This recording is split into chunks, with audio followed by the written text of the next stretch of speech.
அன்பும் பண்பும் பாசமும் நேசமும் நிறைந்த நட்புகளுக்கும் உறவுகளுக்கும் என் இனிய காலை வணக்கம்.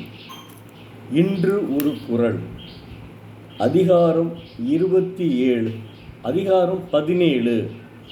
அழுக்காராமை. ஒழுக்காரா கொள்க ஒருவன் தன் நெஞ்சத்து அழுக்காறு இல்லாத இயல்பு. குறள் எண் 161. ஒருவன் தன் நெஞ்சில் பொறாமை இல்லாமல் வாழும் இயல்பை தனக்கு உரிய ஒழுக்க நெறியாக கொண்டு போற்ற வேண்டும். தெய்வப்புலவர் திருவள்ளுவர் ஒவ்வொரு மனிதனும் பொறாமை இல்லாமல் வாழ வேண்டும் என்று வலியுறுத்துகிறார். உதாரணத்திற்கு,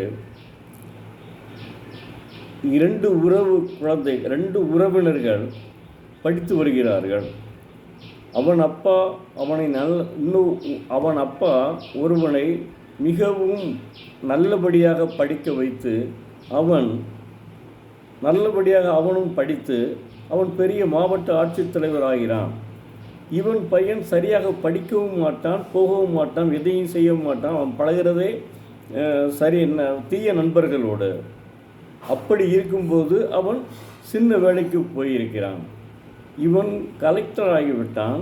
இவன் சின்ன வேலையில் பணிபுரிகிறான். அதனால் அவன் என்ன செய்கிறான்? அவர் அப்பா இந்த பையனை பார்த்து, கலெக்டரான பையனை பார்த்து பொறாமை கொள்கிறார். அது வேண்டாம் என்றுதான் தெய்வப்புலவர் சொல்கிறார்.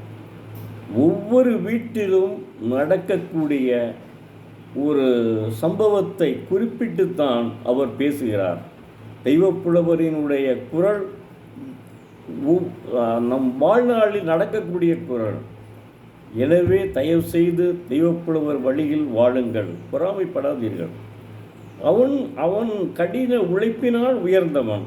அவனை பற்றி நீங்கள் வழிக்காமல் எப்படி அவனை பொறாமைப்படுதல் வேண்டும்? பொறாமை என்னும் தீ, தயவு செய்து பொறாமைப்படவே கூடாது. அது உங்களையே அழித்துவிடும். ஒரு மனிதன் நல்லவனாக வாழ்ந்துவிட்டால் அவனை பற்றி பொறாமைப்பட்டு ஏதாவது தவறாக பேசுவது, தவறான வழியில் அவன் சென்றிருந்தால் அவனை பற்றி நீங்கள் பேசலாம்.